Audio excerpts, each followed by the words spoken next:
Hey, what's good, self-direct investors? I hope you're all doing great, and I want to welcome you back to my channel. If you're new here, my name is Jordan, and today we're coming at you with This Week in Cannabis news from August 7th to the 13th. Now, before we jump in, if you enjoy this video or you learn something, please just leave a like on it as it really helps out my channel.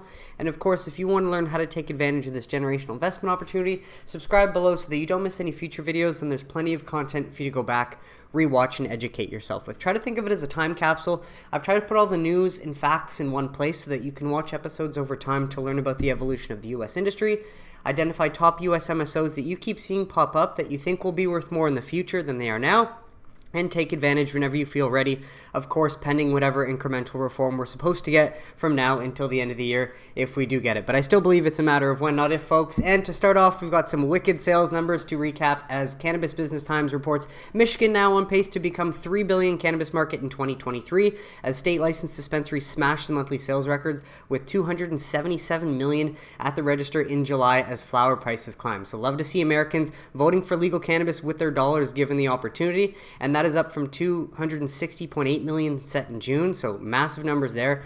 So while this video has a lot to it, I'm going to invite you to pause to read if you're interested in the breakdown of Michigan sales. Well, there's a little bit more down here.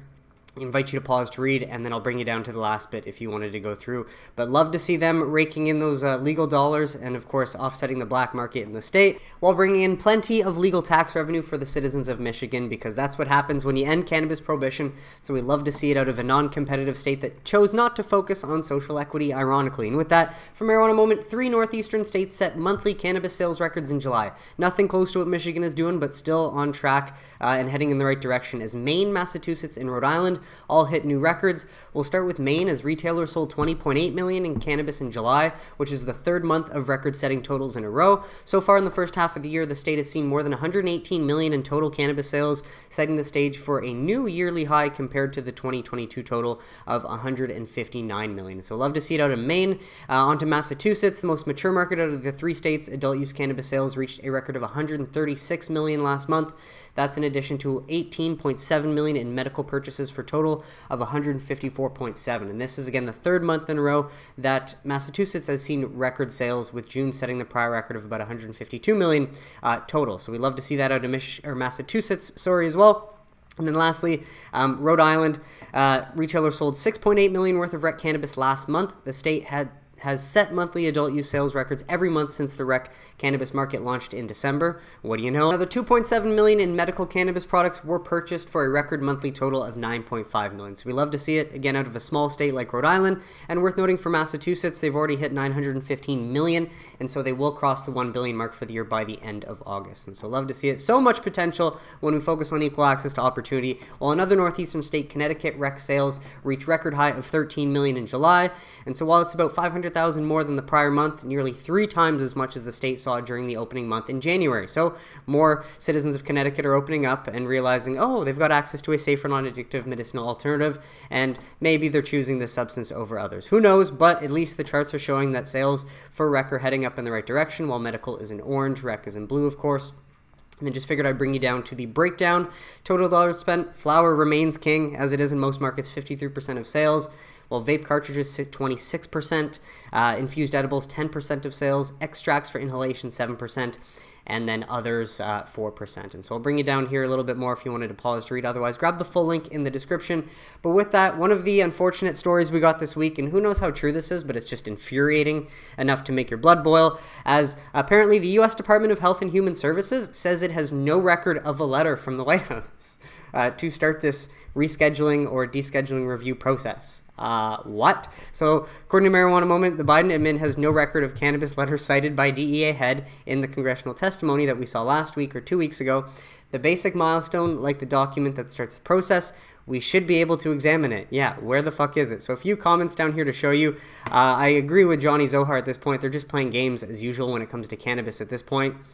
And while I wish I would have known it, 2 years ago, seeing it now, that why would these politicians really want to change the current status quo? Because with 280E, these cannabis companies are effectively working for the federal government and not for themselves. And I wish it didn't take me that long to realize it. And again, I think this will change.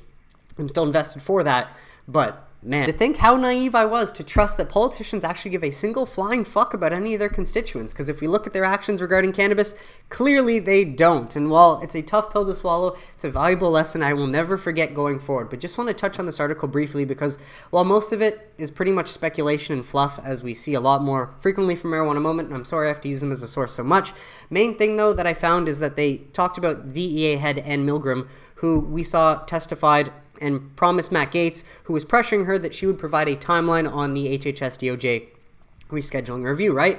Now, what's interesting is it is possible, of course, that Milgram misspoke when she described a letter from the president. Now, I'm pretty sure when you're giving testimony like that in Congress, you have to assumingly tell the truth, right? Or what you know to be true, not giving half-truths or lying or anything like that. And I mean, if this was any other instance where it's not the head of the DEA, what is a different word you could say for misspoke, and that the media would, demonize someone for lying, essentially, and not telling the whole truth? And so again, we don't know. It's still very early.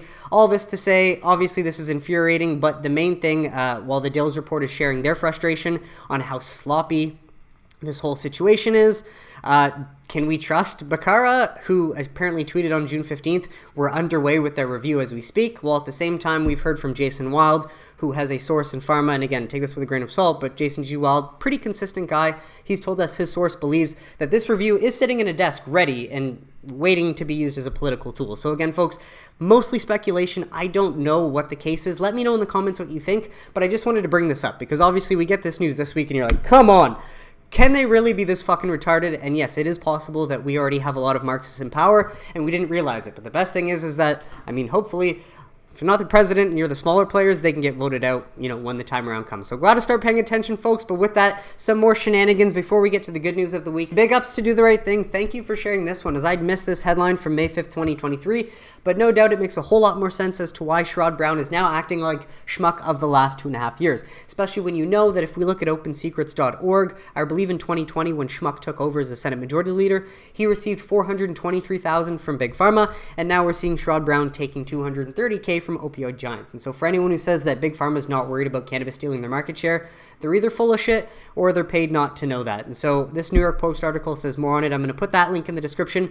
But fuck, what do you know? The shenanigans continue on the back end. But wanted to share this one because it's pretty bad when your home state wants you to retire. I've never seen anything like this towards McConnell, but we love to see it because when politicians are so incompetent and they do it on purpose, whether they do it on purpose or not, the people get pissed. And listen to this. As McConnell's been in office since 1985, that's when my brother was born, and my brother just 38 on the 7th, which just seems crazy, but it's like music. Literally like music to the ears. Retire! Retire! Phenomenal. And so anyways, just wanted to share that because, if anything, Mitch has been in the way for a long time, or it's been said that he has. We know that it's actually Shmuck that has been in the way. But regardless, hopefully this leads to some change in Congress. But with that from Tom Engel, the big news of the week to counter that frustration is that a federal appeals court ruled that the law banning people who use cannabis and other drugs from possession guns is unconstitutional in the case of a man sentenced to 4 years in prison for admitting to being a cannabis consumer while having firearms. Again, the Supreme Court or federal appeals court saving the day and working for the American people as opposed to playing dumb while throwing America under the bus and getting a measly few $100,000 from your oligarch overlords like we see in Congress. You cannot make this shit up, but fortunately it seems judges are a lot harder to corrupt than politicians, and that could be one of the main things that saves America in the long run. But full link in the description if you wanted to go through that. And if cannabis wasn't popular enough for Marijuana Moment, fully half of American adults have tried cannabis, with current cannabis smoking outpacing cigarettes, Gallup poll shows. And obviously, we're naturally heading in that direction. It's just that politicians don't want to acknowledge this reality, but fully half of Americans have tried cannabis, and additionally, a majority say they are not especially concerned about the effects of adults regularly using cannabis, because they can use tobacco and alcohol all they want. The survey published on Thursday found that about 1 in 6 U.S. adults, 17%, say that they currently smoke cannabis, while separate recent Gallup poll shows that just 11% say that they smoke cigarettes. And so cannabis obviously becoming more popular. I invite you to pause to read for some of these paragraphs here, but I'll bring you down to this main chart, as meanwhile, with nearly half of the states states in the country now having legalized cannabis, the new poll shows lifetime use has hit a record of 50%. So half of Americans have tried it, at least at this point, which is up just 2 percentage points from 2022, but statistically higher than 2019 when 45% said that they've tried cannabis. And this at least blows the prohibitionists out of the water with their argument that legalizing cannabis is going to make cannabis consumption increase massively. Well, no, clearly, because if 50% of Americans have tried it, but only 17 continue to smoke, that means 33% try cannabis and then don't go on to continue using it. And so, fuck you, prohibitionists. Boom, love more data to prove you guys wrong. And then with that, you can pause to read from these little paragraphs from when Gallup first polled. It rose another 9 points, and then the finding that 17%. But I want to bring you down to a different chart. That one we saw already. And then you can pause to read from, again, for the most part, and lifetime consumption.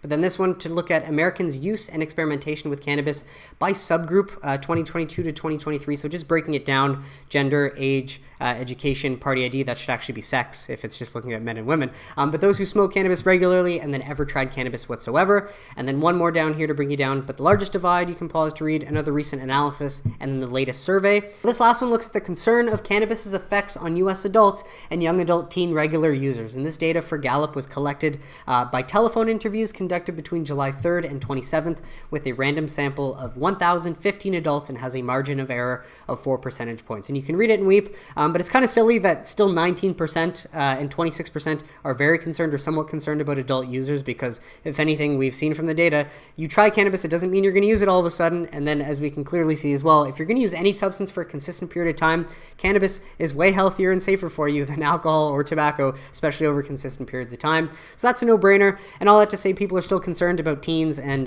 young adults, but the main thing to highlight is that the data is in, and we know this for a fact, is when you legalize cannabis in a state, youth use goes down because they have a harder time accessing it because there's a legal market now. And so a bit more trends to highlight from Mark Landers. A sobering trend, this is an older one from the Economist from 2019, but United States effective medical cannabis laws on alcohol sales. This one's kind of mind-blowing. Cannabis law becomes effective 6 months later, 12 months later, 18 months later, 24 months later. Read it and weep. Pretty impressive. And then so with that, one more from Mark Landers, another video, but this evidence seems to be as of recent, as of August 11th, so figured I would share it. A new study out of Colorado, cannabis use down 13% among Colorado teens. That's what happens when you have that legal market. Researchers at the Colorado School of Public Health at the University of Colorado Anschutz Medical Campus administered the survey to teenagers throughout the state. They have concluded that fewer teens are toking. And while many people will tell you that surveys are not as credible as peer-reviewed studies because people can lie on their surveys, much like researchers can lie to get their desired outcome, the good news is that we've got plenty of both, and the majority of the data and evidence tells us that teen use goes down when cannabis is legalized because it's harder for them to access. And so full link in the description or full video if you wanted to watch it. But with that, one of my favorite clips, or at least interviews from this past week, Boris Jordan, founder and chairman of Cureleaf, was on the Stocks and Investing with Pounding the Table podcast. And FYI, I've set it to 1.5 speed just because it's a 5-minute clip and I don't want it taking all the 5 minutes if it doesn't have to. But main thing is there's a lot of golden nuggets hidden within this 5 minutes alone. And we love to see Boris come to life as he's starting to get pissed at the incompetence from all these regulators and politicians. So what was it like the initial raising? Because cannabis, the narrative is shifting for sure. When you think about cannabis, you think about, Jay and Silent Bob or people in tie-dye shirts. The narrative's now shifting where it's guys in suits and ties that are walking in and these are turning this tide of a real investment opportunity. Just hearing you talk about this and seeing the social shift in narrative, the NBA, I think took it off the list. I saw you guys did a tweet about that. I think NFL is doing something as well. As you're seeing more and more, even in New York, you're seeing it on the street, even if it's legal or not. And so in people's heads, that narrative is shifting. How do you see that social pressure on the government to expedite some of these laws or to push these off? Has that been seen so far? But I got to tell you something, bring up a very interesting subject. So I worked on Capitol Hill when I got out of college. I'm an incredible patriot. But the one thing I realized through cannabis is our legislators don't give a flying about what the population thinks. Excuse my expression, Tracy, and everybody else. But they really don't. And the reason I use that language is because that's just true. They don't care what we think. 90% of the U.S. population wants medical cannabis. 74% of the population wants access to recreational cannabis, and our legislators don't care. Don't care. They're funded by hard liquor companies and pharmaceutical companies that are against it. Yep. They pay for their campaigns. The pharmaceutical industry is scared to death of cannabis. Scared to death because it will kill their pain drugs. It will kill the sleep market. It will kill the anxiety drugs that they're selling to people, and they won't control it. And so they are definitely worried about the cannabis industry, and they spend literally billions of dollars to try and stop this industry from getting legalized. And that's That's the problem. And unfortunately, money talks, bullshit walks in this country. That's one thing I do like about the U.S. But the problem with that is that our legislators are bought by these companies, and they don't care what the people think. I mean, the fact that Sherrod Brown, is running right now, and he's the head of the banking committee, he's running for office in a state that's about to go adult use. He's a Democrat, and he can't get his head around pushing through safe banking through his committee, is to me beyond. Like, he's worried about, he's running 1 percentage point above the Republican candidate, and he's a long-term member of it. And why is he not embracing cannabis and moving forward more? Why is he hedging? I don't understand it. His state is about to go adult use, about to vote on a referendum and pass. Over 50% of the population is going to say, we want cannabis use. Why is he, and he's a Democrat. Why is he going against it? It's not just he can't push it through his own committee, Boris. By the way, I used to work in federal lobbying and federal affairs for APAC and U.S. Middle East issues where I had political campaigns. So that's how I entered the cannabis industry as a policy and regulatory and political expert. And I used to cover Ohio a little bit for APAC. And with Sherrod Brown, I mean, you're giving him too much credit. He killed safe banking in the Senate. It passed the House 7 or 8 times. He did. And then he, Chuck Schumer, and Cory Mm-hmm. Booker killed it because it was not progressive enough. I mean, it's worse than just he's not being an advocate. He literally has killed safe banking 2 or 3 times with his own hands. Yeah. And so, I just, to me, it's beyond, we all know the drug companies are the biggest funders. We know they gained a lot of traction with Democrats during COVID. Historically, they've been largely a Republican funder, right? But, during COVID and under Obama, Obama really shifted the game with the pharmaceuticals. Because of Obamacare, he needed to raise money to push Obamacare through. The only place he could get it was the pharmaceutical industry. And so he went to the pharmaceutical industry, and that's when the pharma companies really put their claws into the Democratic Party. Historically, the Democratic Party and pharma did not get along, right? Democrats are always against pharma, always about lowering costs of drugs and everything. But with Obamacare, that changed.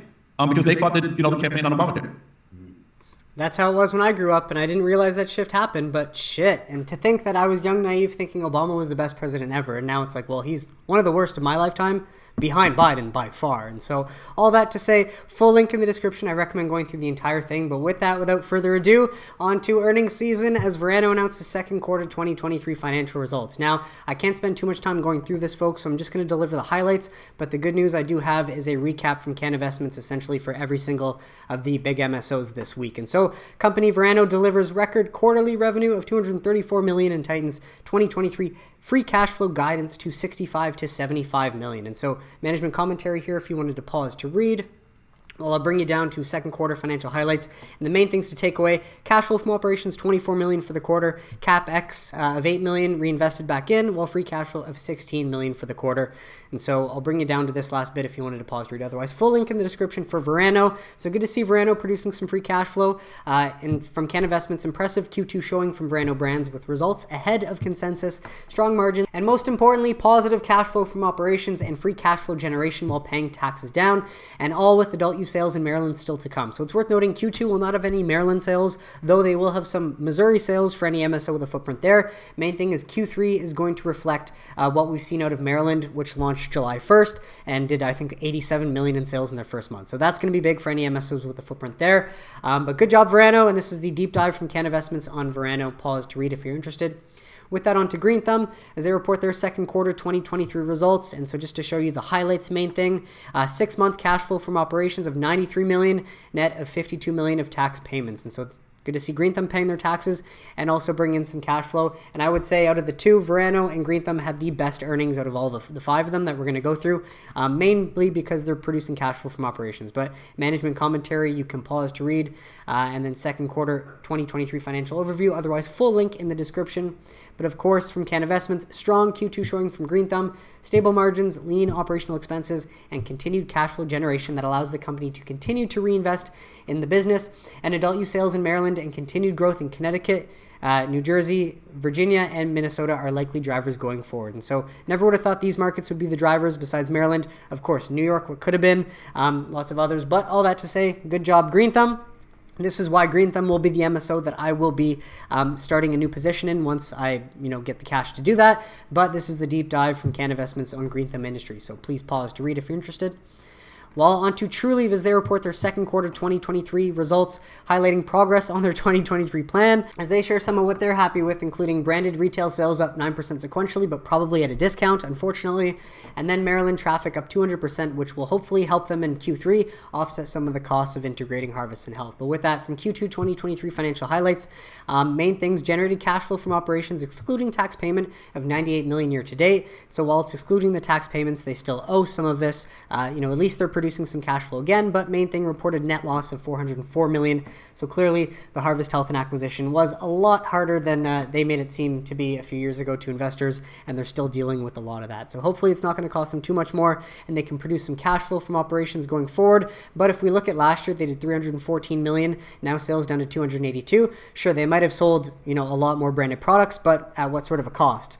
Heavy discounts to keep their market share there, I would imagine. But with that, from Cannabis, modest Q2 showing from Trulieve. And I'll admit I am a shareholder, but again, I've sort of written these off and I'm keeping them there. I'm not selling my shares. And, in the future, when a rising tide lifts all ships, I'm sure I will get that money back, but I'm just not choosing to worry about any of this as revenue declines continue into Q3, but margins were stable and tax-adjusted cash flow remained positive. And so Maryland adult use sales plus Georgia and West Virginia growth will need to offset price compression in core markets, as Florida and PA adult use conversions remain the biggest long-term drivers. And hopefully next week I will have an update from the Florida Supreme Court for you. We didn't get anything this week. That will make a big difference, though. Once we know whether adult use is coming in 2024, that will be massive. And so, of course, pause to read Cannabis deeper dive on Trulieve.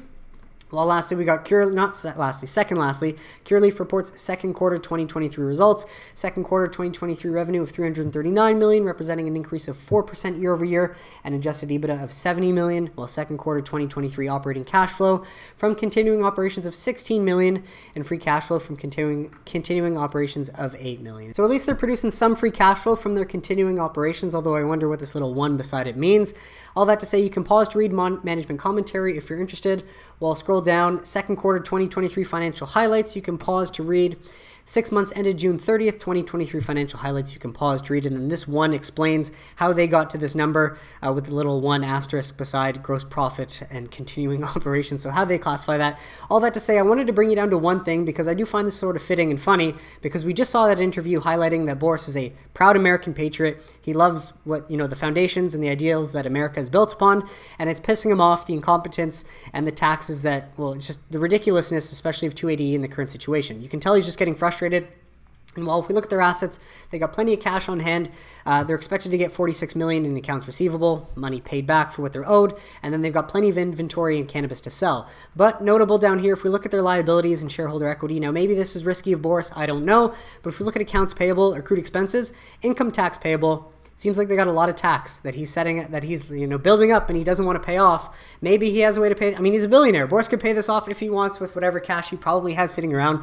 But I just noticed this and thought it was interesting to share because it seems like he wants to start playing hardball. And he's like, you know what, fuck it. If they're going to discriminate against us, I'm not going to pay taxes for a little while. And obviously that could bite him in the ass. I don't know, but just wanted to point this out and share with you. So let me know what you think. But full link in the comments. But with that, Cannabis on said Curaleaf Q2 reports, soft Q2 showing from Curaleaf with results short of consensus, margin contraction, and an increasingly tight balance sheet. Cash flow improved with inventory sell-through, but remained negative year to date when adjusted for taxes, while opportunities ahead, Maryland, New Jersey, Connecticut, and Germany, will hopefully turn this around for them, but better profitability is certainly needed. So interesting nonetheless, but this is Curaleaf. Thank you, Cannabis, for this deep dive. Pause to read if you are interested. And with that last one, Terra Sun reports second quarter 2023 record net revenue of $72.1 million, an increase of 12.7% year over year and 3.9% sequentially, representing its seventh consecutive quarter of sequential revenue growth. And so pause to read some of the highlights here if you're interested, while I will bring you down to the second quarter 2023 financial highlights. You can pause to read. And then lastly, second quarter 2023 business and operational highlights. Pause to read if you're interested. And while I have you here, I'll bring you down to subsequent events and management commentary. But that is Terra Sun, of course, full link in the description.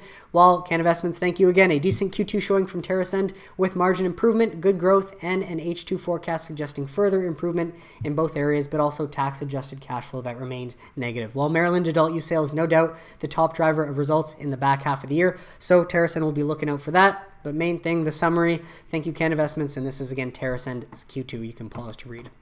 So with that, we've got an article from Green Market Report as Verano CEO predicts cannabis rescheduling, companies uplisting. And so that is a bold statement from George Archos, the exec CEO at Verano, but he also addressed the effect of state offsets for 280E. No doubt once 280E is gone, these companies will actually be profiting for themselves and for the shareholders like us for once, how they should have been doing it for a long time. But again, until we get this discriminatory laws and the fact that it's still stuck in the CSA out of the way, that's going to be an unfortunate reality. And so I invite invite you to pause to read, but for whatever reason, he seems to be optimistic that this will happen by the end of this year. And so that's the top bit of the article, and a little bit more down here if you wanted to pause to read. Of course, otherwise, full link in the description. While with that, Cresco Labs expands Sunnyside in East Central Florida with new store in Palm Bay. So good to see them expanding again in Florida, hoping that they eventually get the A-OK for that 2024 Florida ballot initiative. But so this marks number 32 for stores in Florida for Cresco Labs. And it brings the company's nationwide network to 69 dispensaries. And so obviously, since that deal with Columbia Care fell through, they're not going to get that massive footprint and the exposure to Missouri and Maryland, which is very sad, but no doubt I'm sure the rising tide will lift all ships. And so you can pause to read more about Cresco Labs here. Well, we got this surprise, some very unfortunate news, but just a reminder to be very careful of the assets you invest in. And while I didn't know that this was even possible, Poseidon, they launched a few years ago thinking, okay, well, they're going to capitalize on the back end of what could have been and eventually, have this fund for the foreshadowing for the next 6 to 12, 18, 24 months.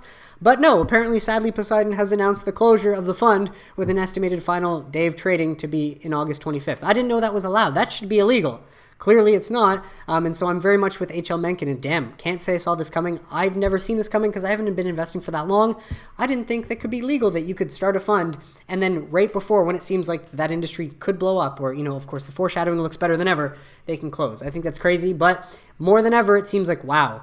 Was I naive before? But thank the Lord that I chose individual companies as opposed to ETFs.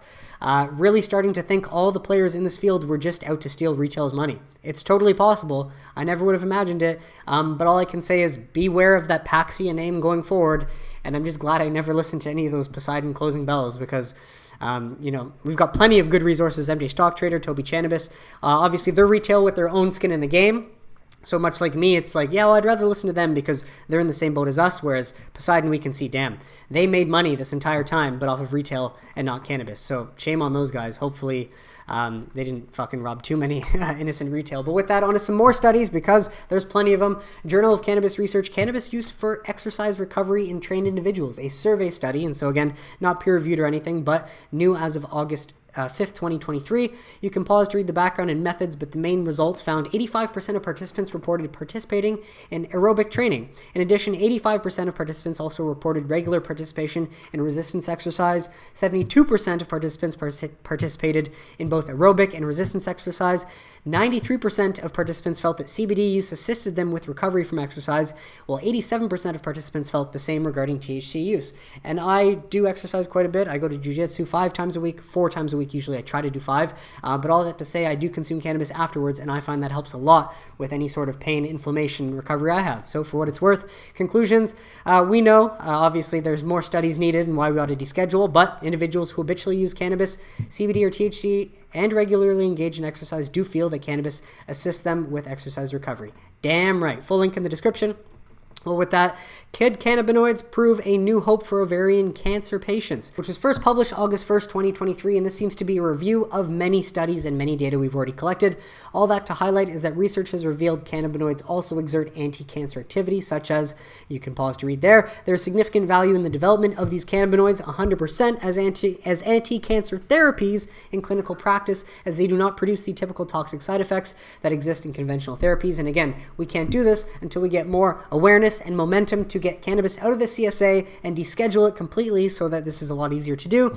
While recent studies have focused on non-psychoactive cannabinoids in ovarian cancer and have revealed promising preclinical results that indicate that these compounds may have potential benefits in the treatment of these cancers. However, same old until we get cannabis descheduled. So please help us, folks, as we're getting closer than ever. Full link in the description. Reach out to your state senators and support them. I don't know if it really does anything, but worth a shot at this point. For Marijuana Moment, study shows cannabis is significantly associated with reduced use of unregulated opioids. Again, boom, read it and weep.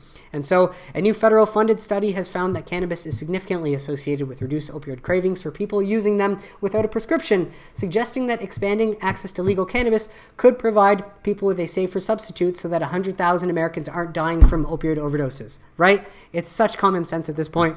Well, unfortunately, it's a very small sample size, still just 205 people, and this is a direct consequence of cannabis being stuck in the CSA. It's hard to get funding, and it's hard to do large sample survey sizes or review sizes, but the main thing is that the study published in the International Journal of Drug Policy found that 58% of participants reported that their motivation to use cannabis was to reduce opioid cravings, and I believe that is a majority. You can let me know in the comments. And a multivariable analysis showed that cannabis use was significantly associated with self-reported reductions in opioid use. Boom. Very big findings.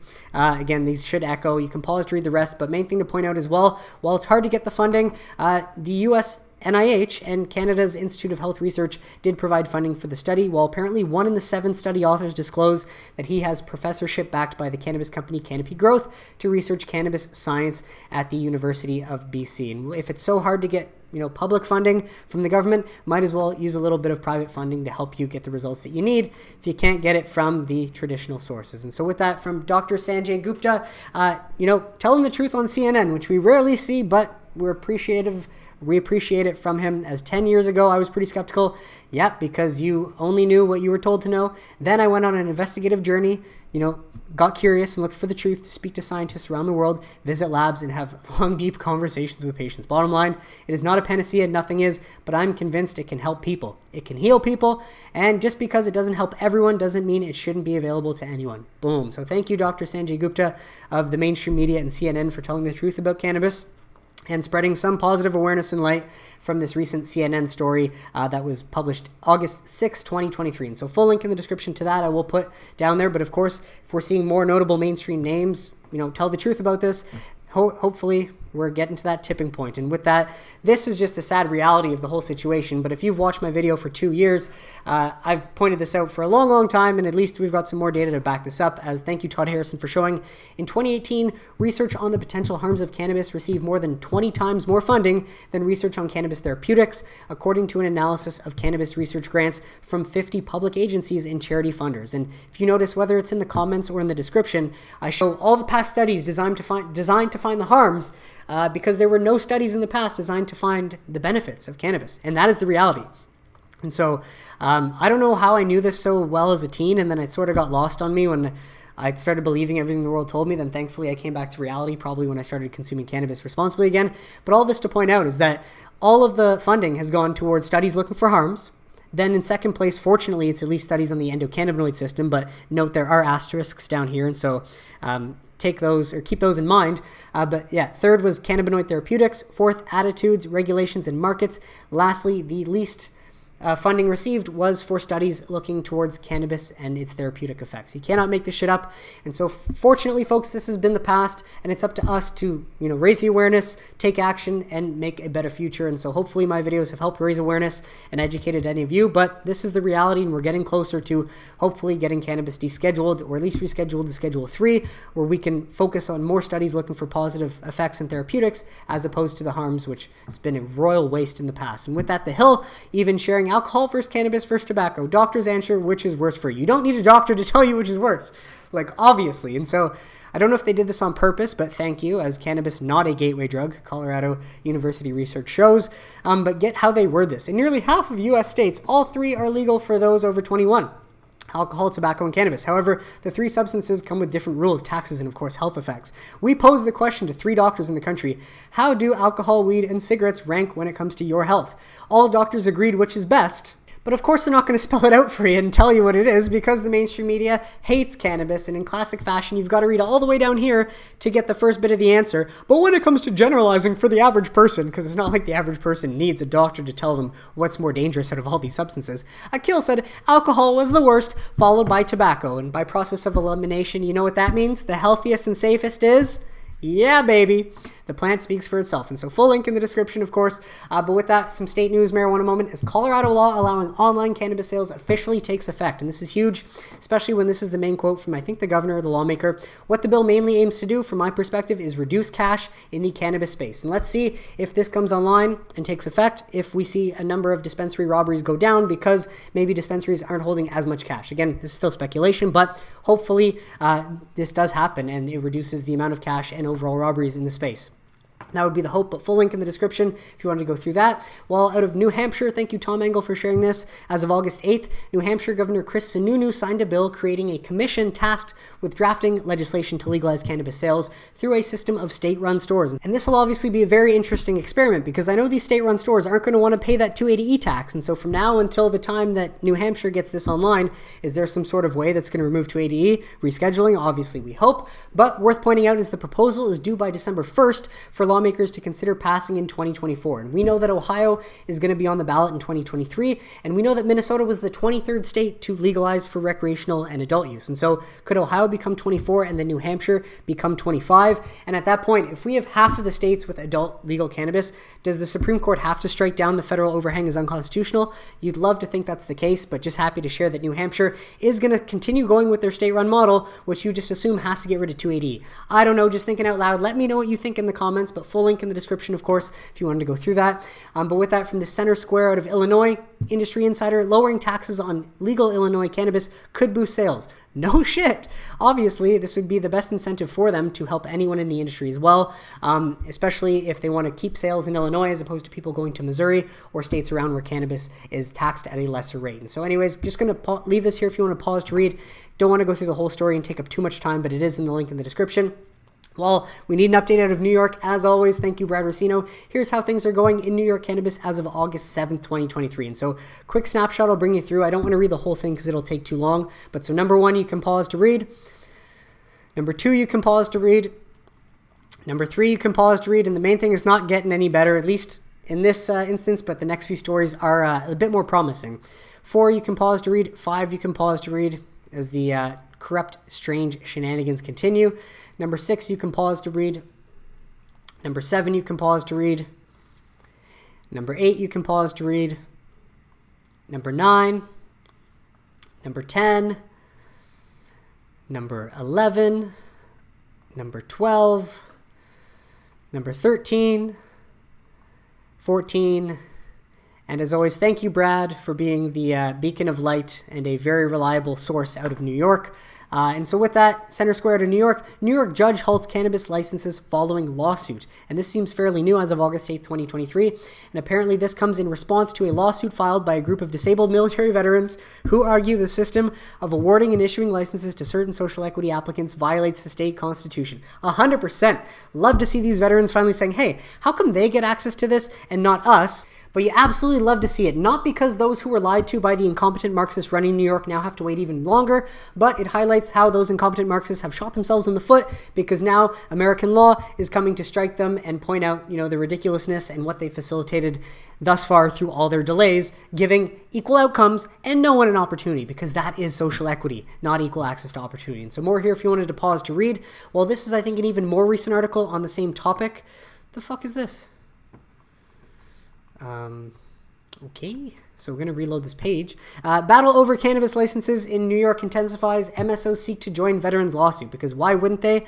The MSOs have been trying to provide medical cannabis to those in New York who need medical cannabis and a safer, non-addictive medicinal alternative, but it's the incompetent Marxists not allowing that medical program to even go as it should. And so if MSOs can help these veterans who, and I imagine many of these veterans are probably Black, Hispanic, and of all different races, and all that should help point out how much of a farce social equity is.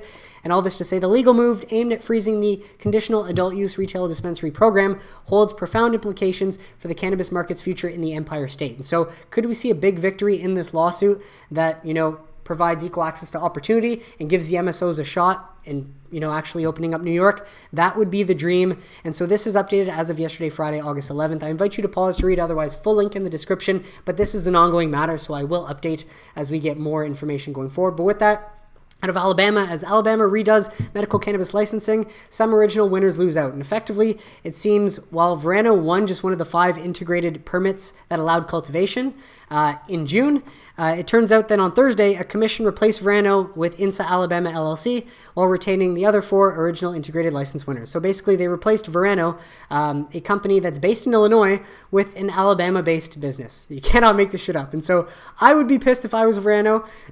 Says that they might sue. possibility for sure, but more down here if you wanted to pause to read, because I find that is fascinating. Obviously upsetting for Verano, but for the 90 eligible license applications, the commission chose just 24 winners. So you got the winners of the integrated licenses, cultivation, processors, and then dispensaries, transporter, and testing lab down here. So again, very unfortunate for Verano. I imagine they're pissed, and I imagine they're probably going to sue. It says that somewhere in here that they might take legal action. But more on Alabama, as they did award those licenses on Thursday. This was written, I think, on Friday, yesterday, as the information went out. But main thing to highlight, there's no insurance, including Medicare, Medicaid, and veterans benefits, will pay for any of the costs of cannabis. So the cost will have to be paid for by the patient upfront out of their pocket, which is, again, bullshit. But, of course, until we deschedule cannabis, it's not going to normalize it until we can do that, while the AMCC will collect a 9% tax on all medical cannabis sold. And so, again, kind of high, but it is expected that medical cannabis will not be available for purchase until early 2024 at its earliest. And so, while this is a victory for those in Alabama that need access to a safer, non-addictive medicinal alternative, it's going to cost them. They don't get any discounts from insurance, which is, again, horseshit. Hopefully that will change in the future, but they're stuck waiting until next year as well. And at least it's August at this point, but with that, another article, this one from the Philadelphia Inquirer, and I just wanted to share it because last week in my video, I highlighted an article in High Times that said New York is the highest consumption city on the planet, and now we've got another one saying Philadelphia is among the top cities on the planet for cannabis consumption. Study says, based on, I think, the price per gram, on average in Philly, a gram of weed goes for $11.30, the study found. Much higher because they don't have 1,500 illicit outlets like New York has, most likely. But all that to say, one article says New York is the highest consuming city on the planet. This one says Philadelphia. So just figured I would share it with you if you're interested. And I pointed out the question last week. I was like, how do they even know? And again, I bring the same question. How do we even know, right? So, of course, pause to read this bit. A little bit more down here if you wanted to pause to read. Otherwise, full link in the description. But with that, from Senator Agard, a statement congratulating Minnesota. And so this senator is actually out of Wisconsin. And the way that she's congratulating Minnesota is ripping on the lawmakers that cannot get any sort of adult use legislation done in Wisconsin. And so the good news is I know the governor and at least a few lawmakers in Wisconsin want cannabis there. Hopefully they can get that done in the next few years. But she highlights Wisconsin is an island of prohibition. Now approximately 700 miles of Wisconsin land borders a state with legal cannabis. Sucks being the last outliers. Choosing to ignore this issue, as my Republican colleagues continue to do, is not a winning position. And so hopefully we see some change out of Wisconsin in the future that will see them, jump on the adult use train. But lastly, a bit of a Europe tour before we end business of cannabis. Czech Republic looks to overcome remaining obstacles to European cannabis reform. And so as the Czech government prepares to unveil its proposals for an adult use cannabis market, it faces one major remaining obstacle, says a leading pro-cannabis politician. And what I would have thought was the European Commission, apparently it's actually the fact that the 1995 Schengen Agreement, which is enshrined into law, which is an obligation to permit free movement across the 27 member states. And that's one of the benefits of traveling to Europe with that new Schengen Agreement as of 1995. You don't need to show your passport moving within every country that has joined the agreement. But of course, speaking to business of cannabis, any country wishing to legalize cannabis faces obstacles making legislation compliant with international agreements. And I believe that international agreement is referring to the Schengen Agreement and the UN 1961 Drug Convention that is also apparently in the way. And so, however, this is achievably particular for countries outside the EU, but the biggest obstacle for countries in the EU is the Schengen Agreement. I thought it was the UN Single Drug Convention, but apparently it's now this, probably this and that. He went on to say that while legislation is a question for individual member states, the Czech Republic will look to amend the Schengen Agreement. And so while Germany didn't have the balls to do it, we love to see Czech Republic having the balls to try and amend this. As he added, our aim is to make legislation possible for all member states. And so it's still early, but here is apparently outlining the pathways to progress. I invite you to pause to read. And so I will update you as the situation continues to unfold.